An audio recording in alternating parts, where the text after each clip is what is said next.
5 Al Nassr players disappeared in the middle of the night during Dubai training camp. When Ronaldo woke up in the morning, their rooms were empty, their belongings were there, but they were gone. Search teams found no trace, but Ronaldo was determined to learn the truth. One of the biggest mysteries in the football world is told in this video. What really happened to Ronaldo's teammates, and why isn't anyone talking about it? Stay tuned to learn all the details of this secret-filled story, because the truth is much darker. The Dubai heat was already building by 6 a.m. when Cristiano Ronaldo stepped out of his suite at the Burj Al Arab. The Al Nassr training camp was scheduled to begin its second week, and as team captain, he always made it a point to be the first one ready.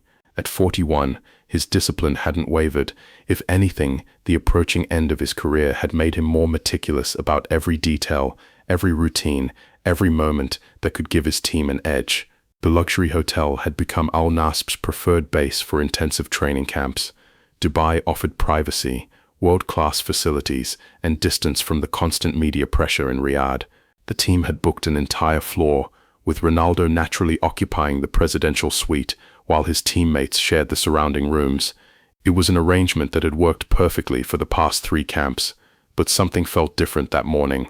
The hallway was too quiet. Usually by this time he could hear movement from the other rooms, showers running, teammates calling out to each other, the general bustle of professional athletes preparing for another grueling day. Instead, silence hung in the air like a heavy curtain, broken only by the gentle hum of air conditioning. Ronaldo knocked on the first door, Sadio Mané's room. No answer. He tried again, louder this time. Still nothing. A flutter of concern passed through his chest, but he pushed it aside. Maybe Sadio was in the shower, or perhaps he'd gone down early for breakfast. The Senegalese winger had been dealing with some personal issues lately, and his sleeping patterns had been erratic. The next door belonged to Aymeric Laporte. Another knock, another silence. This time Ronaldo felt his pulse quicken slightly. Laporte was always punctual, almost obsessively so. The Spanish defender had made it clear from his first day at Al Nassr that he intended to maintain the same professional standards he'd held at Manchester City. Missing training or even being late was completely out of character. Anderson Talisca's room was next, then Marcelo Brozovic, finally Alex Telles. 5 doors, 5 empty silences. By the time Ronaldo reached the last room, his hands were actually trembling as he raised his knuckles to the wood. The sound echoed in the hallway, seeming louder than it should have been, but the response was the same crushing absence of any reply. Ronaldo pulled out his phone and dialed Mané's number, straight to voicemail. Laporte's phone rang once, then cut to an automated message. One by one, he tried each missing teammate. Not a single call connected properly. It was as if all 5 phones had been turned off simultaneously, or worse, destroyed. The elevator ride down to the lobby felt endless. Ronaldo's mind raced through possibilities, each more unsettling than the last. Food poisoning was unlikely. They'd all eaten different meals the night before. An emergency back home would explain one absence, maybe 2, but not all 5, and certainly not without any communication.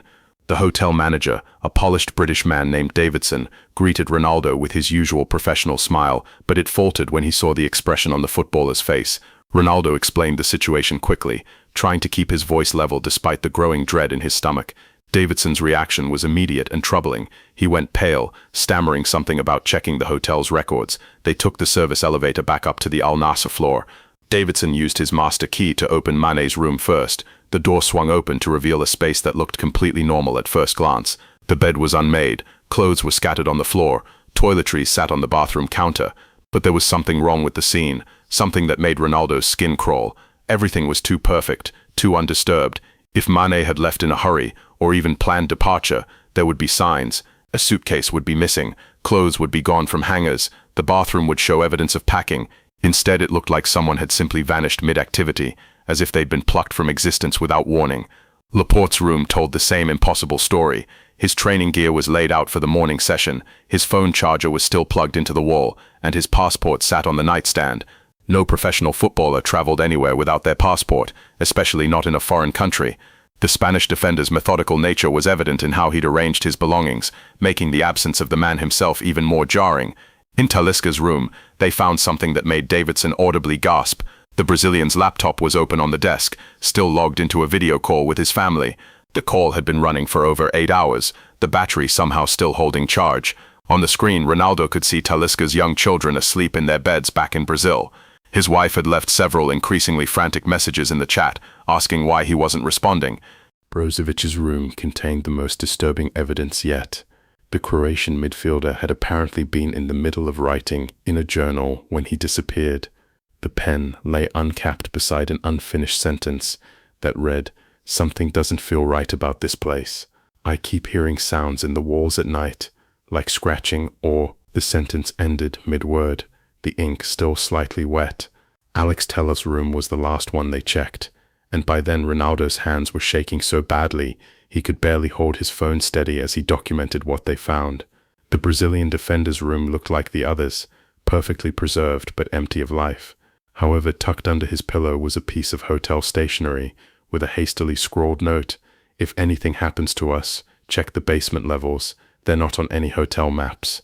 Davidson denied any knowledge of additional basement levels, his voice rising in pitch as he insisted the hotel's blueprints showed only the standard basement parking garage and mechanical rooms.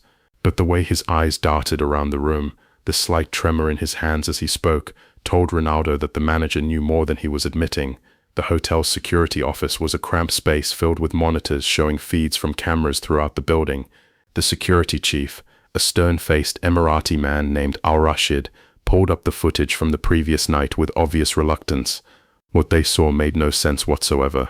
The cameras clearly showed all 5 players returning to their rooms around 11 p.m. after the team's evening strategy session. The hallway footage captured them saying goodnight to each other, heading into their respective rooms, closing their doors. But then, at exactly 3:17 a.m., something impossible happened. All 5 players emerged from their rooms simultaneously, moving in perfect synchronization down the hallway toward the elevators. But their movements were wrong. Too stiff, too mechanical, like marionettes being controlled by an inexperienced puppeteer. They didn't speak to each other, didn't acknowledge each other's presence, just walked in formation with their eyes staring straight ahead. The elevator camera showed them entering together, still moving with that same unnatural coordination. But here's where the footage became truly inexplicable. The elevator went down to the basement level, a floor that Davidson continued to insist didn't exist. When the doors opened, the camera inside the elevator showed only an empty shaft. The 5 players had simply vanished. Ronaldo demanded to see the basement levels immediately. Davidson's protest grew more desperate, but Al-Rashid finally admitted that there were indeed lower levels to the hotel that weren't advertised to guests. They were used for storage, mechanical systems, and what he vaguely described as specialized guest services. The descent into the hotel's hidden levels felt like traveling into another world. The luxury appointments of the upper floors gave way to sterile concrete corridors lit by harsh fluorescent lights.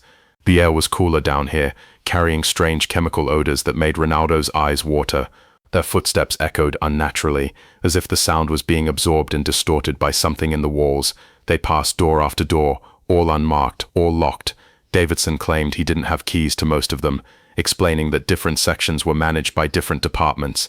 But when they reached a corridor that seemed to stretch endlessly into the darkness, Al-Rashid stopped walking entirely. Behind one of the doors, faint but unmistakable, came the sound of voices. Not conversation, chanting, multiple voices speaking in unison, repeating words that Ronaldo couldn't understand but that made his blood run cold. The rhythm was hypnotic, almost musical, but there was something fundamentally wrong about it that made every instinct scream danger. Davidson was backing toward the elevator, his face white with terror, mumbling about authorized personnel and restricted areas, but Ronaldo wasn't leaving without his teammates. He pressed his ear to the door where the chanting was loudest, and his heart nearly stopped. Among the unintelligible words, he could clearly hear familiar voices. Mane's distinctive accent, Laporte's precise pronunciation, Talisca's Brazilian inflection. They were in there, but they were participating in whatever ceremony or ritual was taking place. Their voices had the same mechanical quality as their movements in the security footage. Ronaldo tried the door handle. Locked, but the mechanism felt different from the others, newer, more sophisticated. As his hand touched the metal, the chanting stopped abruptly. The silence that followed was even more terrifying than the voices had been. It was the silence of something holding its breath, waiting to see what would happen next. Then, slowly, deliberately, came the sound of footsteps approaching the door from the inside.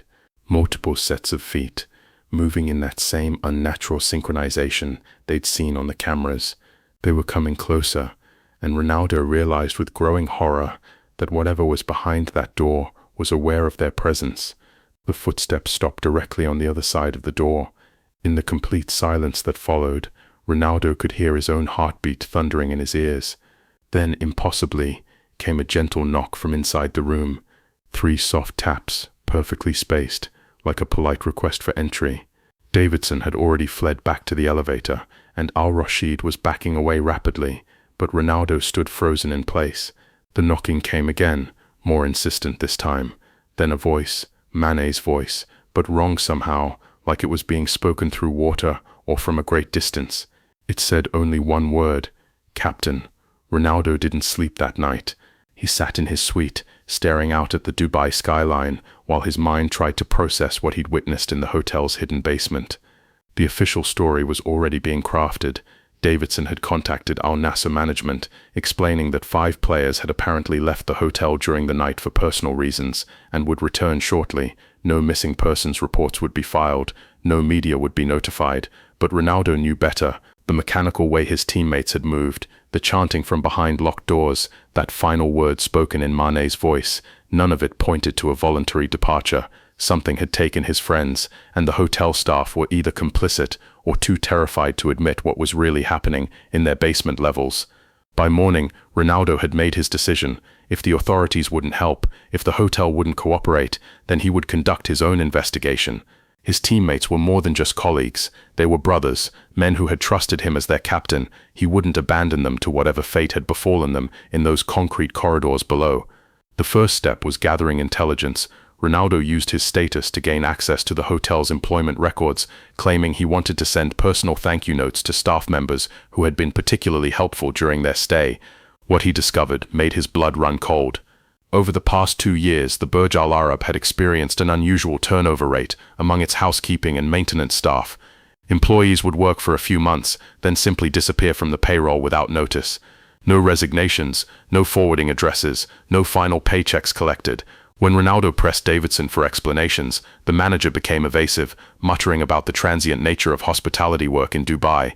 More disturbing was the pattern Ronaldo identified among the missing employees. They were all young, all physically fit, all foreign workers with minimal family connections in the UAE. The same demographic profile that would apply to visiting athletes like his Al Nassr teammates. It was as if someone was specifically targeting individuals who wouldn't be immediately missed by local authorities. Ronaldo's investigation led him to a former hotel employee named Dmitry, a Russian maintenance worker who had quit abruptly 6 months earlier. Finding him required calling in favors from contacts in Dubai's expatriate community. But eventually Ronaldo tracked him to a cramped apartment in the older part of the city. Dmitry was a broken man. Once robust and confident, he now appeared gaunt and nervous, constantly checking the windows and jumping at sudden sounds. When Ronaldo explained why he'd come, the Russian's reaction was immediate and terrifying. He began weeping, repeating over and over that he should have spoken up sooner, that he could have prevented what happened to the football players. The story Dmitry told was like something from a nightmare. The hotel's basement levels weren't just storage and mechanical spaces. They housed what he described as a research facility, run by a private organization with connections to both the UAE government and international intelligence agencies. The purpose of the research was psychological manipulation and behavioral modification, using techniques that bordered on mind control. Dmitry had been responsible for maintaining the environmental systems in the lower levels, which gave him access to areas most employees never saw.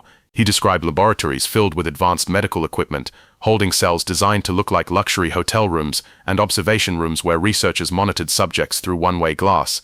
The subjects, Dmitry explained, were primarily foreign workers and visitors who fit specific psychological profiles. They were subjected to experimental drugs, hypnotic conditioning, and something he called neural restructuring, a process that could apparently alter personality and memory. Most subjects emerged from the program as completely different people, their original identities essentially erased. What made Dmitry's account even more chilling was his description of the success rate.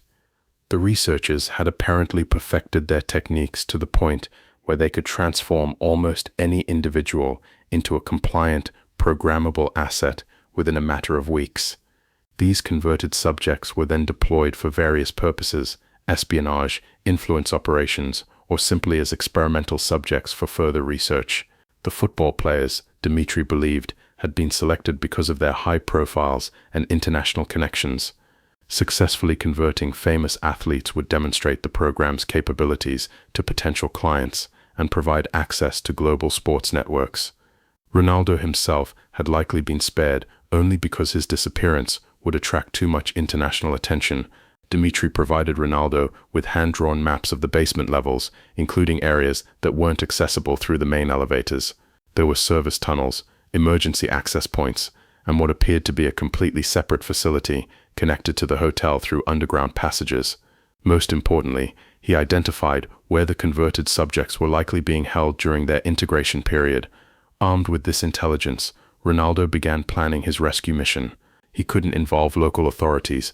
Dimitri insisted that the research program had official protection at the highest levels of UAE security services. International law enforcement would be too slow and bureaucratic, giving the facility time to relocate or eliminate evidence. If his teammates were going to be saved, Ronaldo would have to do it himself. The planning took 3 days. Ronaldo used his connections to acquire specialized equipment, night vision goggles, electronic lockpicks, and something he never thought he'd need, a small pistol obtained through Dubai's shadowy arms market. He memorized Dimitri's maps, studied the hotel's shift schedules, and identified the optimal time for infiltration. Most importantly, he created a comprehensive backup plan. If something went wrong, if he disappeared like his teammates, he wanted the truth to survive. Ronaldo prepared detailed documents outlining everything he'd discovered, along with copies of all evidence, and arranged for them to be released to international media if he failed to check in within 48 hours. The night of the rescue attempt was cloudy, which helped hide his movements as he approached the hotel's service areas. Ronaldo had spent hours watching the security patterns, and he knew there was a 15-minute window when the basement monitoring station was unmanned during shift changes. Getting into the service tunnels was easier than expected. Dimitri's maps were accurate, and the electronic locks were older models that yielded to the devices Ronaldo had acquired. But as he descended deeper into the facility, the full horror of what was happening became apparent. The corridors were lined with cells, each one designed to look like a luxury hotel room, but equipped with hidden cameras and monitoring equipment. Through the one-way glass windows, Ronaldo could see the occupants, men and women from various countries, all sitting in identical poses, staring straight ahead with vacant expressions. Some of the subjects he recognized from news reports: a missing journalist from Germany, a disappeared businessman from Japan, a human rights activist from Nigeria who had vanished during a conference in Dubai. They were all alive, all physically healthy, but their eyes held no spark of individual consciousness. They had been reduced to human shells, awaiting programming for whatever purpose their captors intended. Ronaldo found his teammates in a section Dimitri had marked as high-value processing. They sat in a circle in a room that looked like a luxury conference suite, their hands folded in their laps, their eyes focused on nothing. Electrodes were attached to their temples, connected to sophisticated machinery that hummed quietly in the background. But when Ronaldo entered the room, something unexpected happened. Manet's eyes flickered, just for a moment, and his lips moved almost imperceptibly. He was fighting the conditioning, trying to communicate despite whatever had been done to his mind. The others showed similar subtle signs of resistance: muscle twitches, eye movements, tiny deviations from their programmed postures. Ronaldo realized that his teammates weren't completely lost. Their personalities, their memories, their essential selves were still buried somewhere beneath the artificial conditioning. But extracting them from the facility would require more than just removing them physically. They would need medical intervention to reverse whatever had been done to their minds. As he worked to disconnect the monitoring equipment, Ronaldo heard footsteps in the corridor outside. The researchers had discovered his presence, and security forces were converging on their location. He had minutes, maybe less, before the room would be surrounded. Looking into his teammates' vacant eyes, Ronaldo made a choice that would haunt him forever. He couldn't save them all, not safely, not without risking their lives in a firefight they weren't equipped to survive. But he could save one, and that one could serve as evidence of what was happening in this nightmare facility. He chose Mané, partly because the Senegalese winger had shown the strongest signs of resistance, but mostly because he was the smallest and lightest of the group. Ronaldo disconnected him from the machines, lifted him over his shoulder, and began the desperate journey back to the surface. The escape was a blur of running footsteps, shouted commands in Arabic, and the constant fear that they would be caught before reaching safety. But Ronaldo's fitness served him well, and his knowledge of the facility's layout gave him crucial advantages over the pursuing security forces. They reached the surface just as dawn was breaking over Dubai. Mané was unconscious but breathing steadily, and there were no immediate signs of pursuit from the hotel. But Ronaldo knew that their escape was only the beginning of a much larger and more dangerous game. He had evidence of a major international conspiracy, but he also had powerful enemies who would stop at nothing to keep their secrets buried. As he carried his teammate toward the waiting car, Ronaldo looked back at the Burj Al Arab, its golden facade gleaming in the morning sun. Somewhere in its hidden depths, 4 of his friends remained trapped, their minds held captive by forces beyond imagination. But he would return for them, no matter what it cost, no matter how dangerous it became. The war for his teammates' souls had only just begun. Mane didn't speak for 3 days. He sat in the private medical clinic where Ronaldo had taken him, staring at walls with the same vacant expression he'd worn in the basement facility. The doctors ran every test they could think of, brain scans, blood work, neurological evaluations, but the results only deepened the mystery. Physically, Mane was perfectly healthy. Mentally, it was as if core parts of his personality had been surgically removed. Dr. Sarah Mitchell, a British neurologist who specialized in trauma cases, became their primary hope for understanding what had been done to Mane's mind. She worked quietly and without official documentation, understanding the sensitive nature of the situation. What she discovered over those first 72 hours challenged everything she thought she knew about human consciousness and memory. The brain scans revealed microscopic implants, so small and precisely placed that they could only be detected by the most advanced imaging equipment. These devices appeared to be interfacing directly with the areas of the brain responsible for memory formation, emotional response, and executive decision-making. But they weren't just monitoring, they were actively suppressing normal brain function in those regions. Even more disturbing was Dr. Mitchell's discovery of trace chemicals in Mane's bloodstream. The compounds were unlike anything in medical literature, apparently designed to enhance the brain's susceptibility to external programming while suppressing natural resistance mechanisms. The combination of chemical and technological intervention represented a level of sophistication that shouldn't have existed outside of science fiction. On the 4th day, something changed. Ronaldo was sitting beside Mane's bed when the Senegalese player suddenly turned his head and made direct eye contact for the first time since the rescue. His lips moved, forming words so quietly that Ronaldo had to lean in close to hear them. What Mane whispered sent chills down Ronaldo's spine. "They're coming for us. They know where we are." As if summoned by those words, Dr. Mitchell burst into the room with terror written across her face. The clinic's security system had detected unauthorized individuals attempting to breach the perimeter.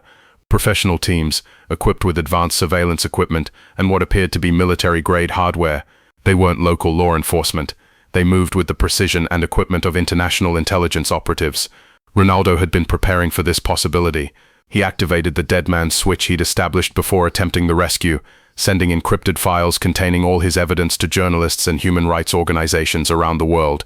If the conspiracy silenced him, at least the truth would survive. But escaping the clinic with Mane proved more challenging than anticipated. The teams surrounding the building weren't just there to capture or eliminate them. They had brought medical equipment, suggesting they intended to return Mane to the conditioning facility. The implications were terrifying. Not only could they erase minds, but they could apparently restore their programming even after it had been partially broken. The escape required calling in every favor Ronaldo had accumulated over his decades in professional football. Private aircraft, safe houses, medical contacts in countries beyond the reach of whoever was orchestrating this conspiracy. They moved through a network of former teammates, coaches, and sports industry insiders who asked no questions but provided crucial assistance. Their eventual destination was a private medical facility in Switzerland, run by Dr. Klaus Weber, a neuroscientist who had been quietly researching cases of suspected mind control for over a decade. Weber had treated defectors from various intelligence agencies, cult survivors, and others who claimed to have been subjected to psychological manipulation. Most importantly, he had developed techniques for reversing some forms of artificial conditioning. Under Weber's care, Mane began a slow journey back to himself. The process was agonizing to watch. Periods of lucidity alternated with episodes where the artificial programming reasserted control. During these episodes, Mane would speak in different voices, recite complex technical information he couldn't possibly know, and sometimes deliver what appeared to be coded messages directed at handlers who weren't there. But gradually, Weber's treatments began to show results. The microscopic implants couldn't be removed safely, but their influence could be reduced through a combination of magnetic therapy, targeted medication, and intensive psychological counseling.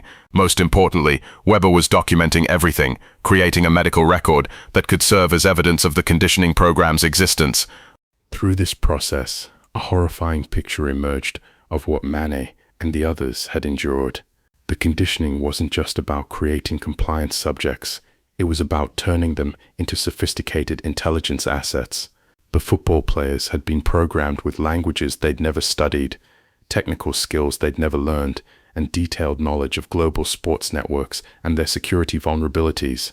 The ultimate goal, as far as Weber could determine, was to deploy these converted athletes as sleeper agents within the international sports community. Their fame and access would allow them to gather intelligence, influence events, and potentially carry out operations that traditional spies could never accomplish. The program represented a new form of warfare, fought not with weapons but with corrupted minds and stolen identities. As Mané's condition improved, Ronaldo faced an impossible choice. The evidence they'd gathered was enough to expose the conspiracy, but going public would put targets on their backs for the rest of their lives. Worse, it would likely result in the immediate elimination of the 4 teammates still trapped in the Dubai facility. The people behind this program had demonstrated they would kill to protect their secrets. The decision was made for them when Weber's facility was attacked, not by obvious operatives this time, but by what appeared to be a medical emergency response team. They arrived with official documentation claiming that Mané was a psychiatric patient who had escaped from a Dubai treatment facility. Their paperwork was perfect, their credentials legitimate, their legal authority apparently unquestioned by Swiss authorities. Only Weber's paranoid security measures prevented Mané's recapture. Hidden cameras revealed that the medical team was equipped with sedatives designed for rapid memory suppression and transport equipment that would have allowed them to extract Mané without him regaining consciousness. They weren't there to treat a patient, they were there to reclaim stolen property. The attack forced Ronaldo to go fully public with his evidence. He released everything simultaneously: medical records, facility maps, video footage, audio recordings, and detailed testimony from both Mané and Weber. The story broke across international media within hours, sparking outrage, investigations, and demands for immediate action from multiple governments. But the conspiracy's response was swift and devastating. Within 24 hours, alternative narratives began appearing in media outlets worldwide. Ronaldo was portrayed as suffering from paranoid delusions brought on by the stress of his aging career. Mané was described as having experienced a psychological breakdown triggered by performance pressure. Weber was painted as a disgraced researcher with a history of making false claims about mind control. Most damaging was the apparent evidence that emerged suggesting Ronaldo had fabricated much of his story. Security footage showed him entering the hotel's basement levels alone, with no sign of the missing players.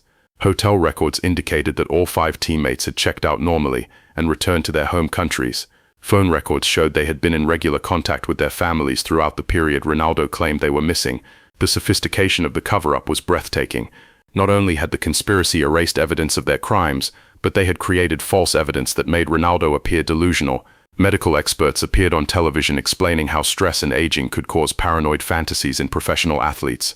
Former teammates were interviewed expressing concern about Ronaldo's mental state. Even more crushing was the apparent betrayal by his Al Nassr teammates themselves. In carefully staged interviews, all 5 missing players appeared healthy and confused by Ronaldo's claims. They expressed sympathy for their captain's obvious psychological struggles, but firmly denied that anything unusual had happened during the Dubai training camp. But Ronaldo noticed details that others missed. His teammates' speech patterns were slightly different, their mannerisms subtly altered. They answered questions with mechanical precision, never deviating from prepared responses. Most tellingly, they showed no recognition of private jokes or shared experiences that should have been impossible to forget. These weren't his friends. They were either sophisticated doubles or his actual teammates with their personalities completely rewritten. The conspiracy had achieved something far more terrifying than simple murder. They had stolen his friends' identities while leaving their bodies alive to serve as evidence against him. The final blow came when Mané himself appeared on international television, looking healthy and concerned, explaining that Ronaldo had kidnapped him and subjected him to experimental treatments that had temporarily affected his memory.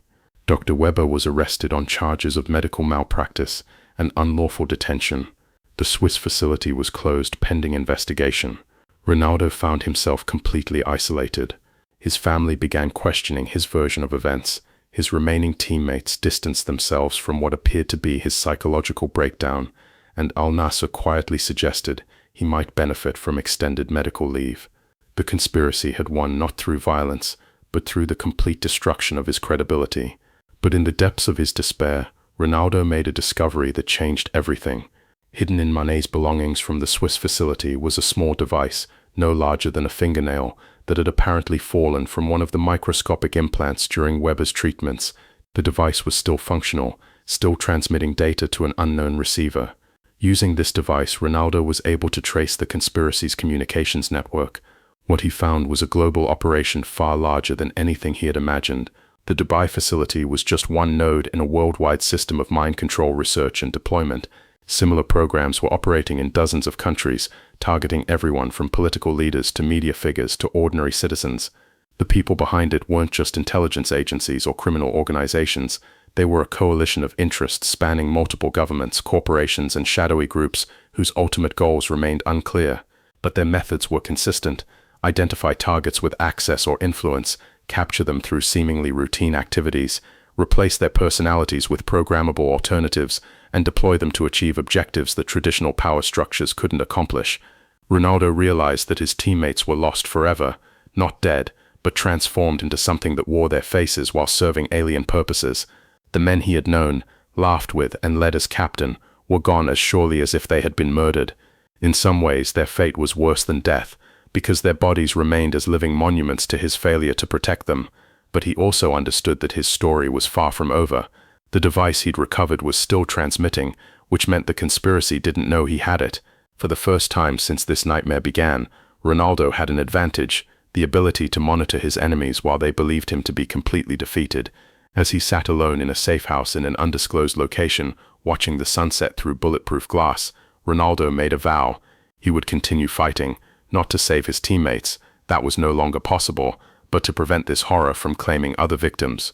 Somewhere in the world, more people were being targeted, captured, and transformed into weapons against humanity itself. The captain who had once led teams to victory on football pitches now found himself leading a different kind of team, the few individuals worldwide who knew the truth about humanity's secret war against itself. The stakes were no longer trophies or championships, but the very nature of human consciousness and free will. Ronaldo's final match wouldn't be played in a stadium, but in the shadows where the future of human identity hung in the balance. And unlike his football career, this was a game where losing meant the end of everything he had ever believed about what it meant to be human.